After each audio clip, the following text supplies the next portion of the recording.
लेकिन एक सेकंड,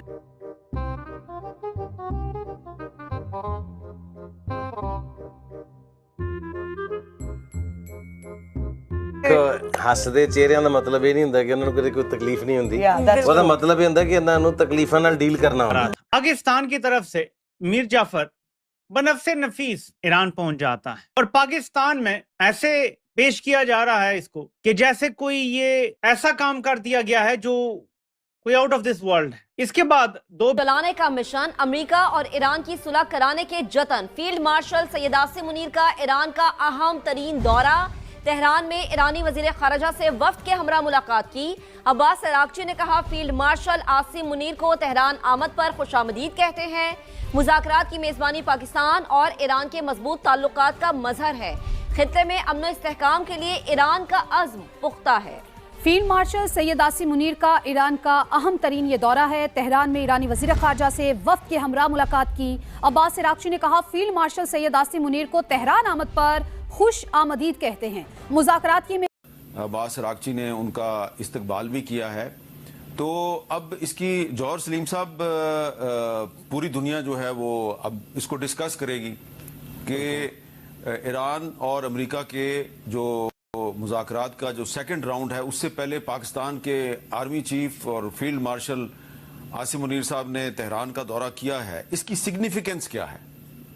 ये सिग्निफिकेंस तो बिल्कुल इसकी वाज़ेह है। देखें अभी भी अब क्या हो, गले लगाया गया, यानी वेलकम ऐसा है, तस्वीर ऐसी शेयर हुई हैं कि बंदा कहता है यार क्या, उधर देखें एक कर्नल है या मेजर जनरल है, कौन है वो, देखें इधर से वीडियो बना रहा है फोन से।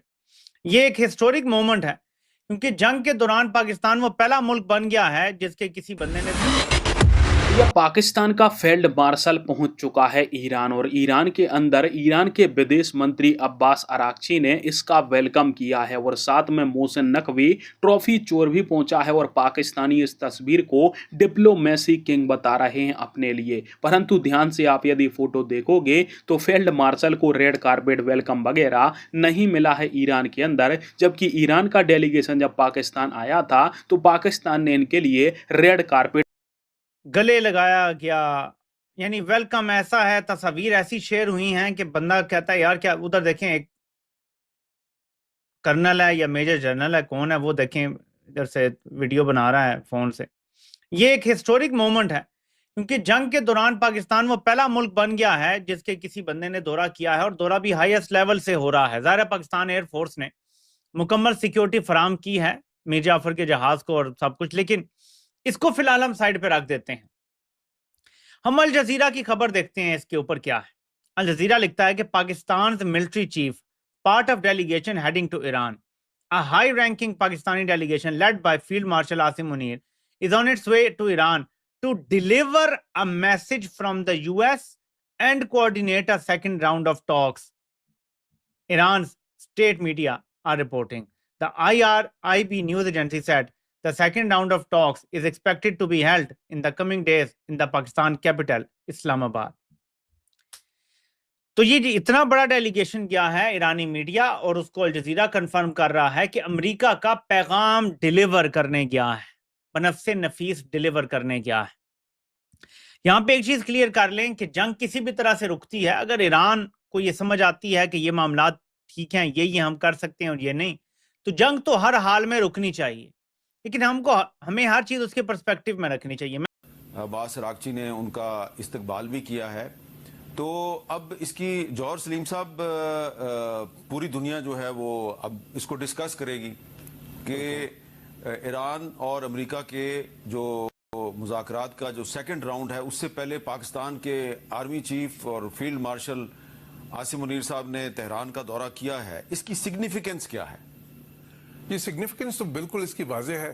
देखें अभी भी अब क्या हो रहा है, पहले जो राउंड हुआ उसके बाद दोनों साइड्स पॉस्चरिंग एक तो हो रही है, वो नजर आ रही है, फिर थ्रेट्स दिए जा रहे हैं एक दूसरे को। उसमें क्या है कि दोनों साइड्स अपनी बार्गेनिंग पोजीशन इनहांस करने की कोशिश कर रहे हैं, खसूसन अमेरिकन, बिकॉज वो समझते थे कि पहले राउंड में ये जो बहुत ज्यादा लेवरेज ईरान समझता है कि उसको अपना हुर्मुज़ को ब्लॉक करने की वजह से है, तो उसको हम न्यूट्रलाइज भी कर सकते हैं, जो उन्होंने किया भी है। आई थिंक पार्शली उन्होंने ऑफसेट किया उस लेवरेज को। तो अभी जो है बिकॉज अभी देखें ईरान ने एक थ्रेट कर दिया है कि जी हम वो रेड सी वाला जो राउट है उधर से बंद कर देंगे, तो उसका मतलब है जो फुजेरा वाला बंदरगाह है, फुजेरा की बंदरगाह है जो यूएई की, और दूसरी तरफ सऊदी के लिए भी वो प्रॉब्लम्स क्रिएट कर सकते हैं, जाहिर है हौतीज के थ्रू भी कर सकते हैं। तो दोनों एक दूसरे को जो धमकियां दे रहे हैं और ये पोस्टिंग करें, इसमें खतरा क्या होता है? खतरा ये होता है कि मिसकैलकुलेशन हो सकती है कोई, और फिर दोबारा से आप एस्केलेशन की तरफ वापस चले जाएं। मिसकैलकुलेशन तो ऑलरेडी हो चुकी है। ट्रंप ने और नेतन्याहू ने मिस जज किया ईरान की देखिए मिसाइल पावर को। अच्छा, मैं खैर बिल्कुल क्या होगा, मैं उसको खैर थोड़ा सा मुख्तलिफ देखता हूँ। मैं अपने कमेंट्स में ये कह भी चुका हूँ कि देखें ठीक है, ये नेतन्याहू की, इसमें बिल्कुल शमशाद साहब की बात ठीक है, ये नेतन्याहू की ही जंग है, इसमें कोई शक नहीं, और उन्होंने मनवाया ट्रंप को। और लेकिन कुछ ऑब्जेक्टिव ऐसे थे जिस तरह अमेरिकन को भी ये सूट करता था कि अगर ईरान की जो है ना कैपेसिटी कम होती तो दो जावियों से उनको फायदा होता है। एक तो इस रीजन में जाहिर है कि ईरान जो अपनी पावर प्रोजेक्ट कर रहा था थ्रू प्रॉक्सीज और थ्रू कई मुल्कों में जो है ना उनकी सपोर्टेड हुकूमतें थी, उसको उन्होंने कम किया है। ऑलरेडी उन्होंने उनको काफी डैमेज किया। देखिए एक टाइम पे 7 जगह पे 3 प्रॉक्सीज थी और 4 मुल्क थे जहां पे ईरान की सपोर्टेड हुकूमतें थी या प्रॉक्सीज को सपोर्ट, तो वो जाहिर है बहुत प्रेशर इसराइल पे था लेकिन अमेरिका पे भी था। अच्छा, दूसरी चीज ये कि जो चाइना वाला एंगल है, चाइना वाला एंगल क्या है? 90% तेल ईरान का कौन लेता है? चाइना। अच्छा, उनका स्ट्रेटेजिक जो पार्टनरशिप, उनके एक $500 बिलियन का एक उनका मंसूबा उनका और चाइना का बन रहा है आगे इन्वेस्टमेंट का। तो इसी तरह है उसमें अगर किसी का किरदार सबसे नुमाया और सबसे ज्यादा नतीजा खेज नजर आता है, no points for guessing, of course वो पाकिस्तान है। पूरी दुनिया देख रही है, हमें कुछ कहने की खास जरूरत नहीं है। पाकिस्तान एक ही वक्त में सबको एंगेज भी कर रहा है, सब बात भी सुन रहे हैं। पाकिस्तान के इस किरदार और इस नई आलमी अहमियत को अमेरिका में मौजूद जो पाकिस्तानी डायस्पोरा है वो कैसे देख रहे हैं इसको? अमेरिका के मौजूद पाकिस्तानी इसको cautious optimism is the word, क्योंकि पहली दफा 20, 20, 30, 40 साल के बाद हमारी कोई इज्जत हो रही है। हम सेंट्रल लोकेशन में हैं, हम डिप्लोमेसी भी कर रहे हैं, लेकिन हमें यह भी पता है कि ये आसानी से अमेरिका जैसे है आजकल की व्हाइट हाउस, उनकी अलीजेंस वेरी क्विकली चेंज हो सकती है। हमें कॉशियसली काम करना है, कोई उल्टी सीधी बात नहीं करनी।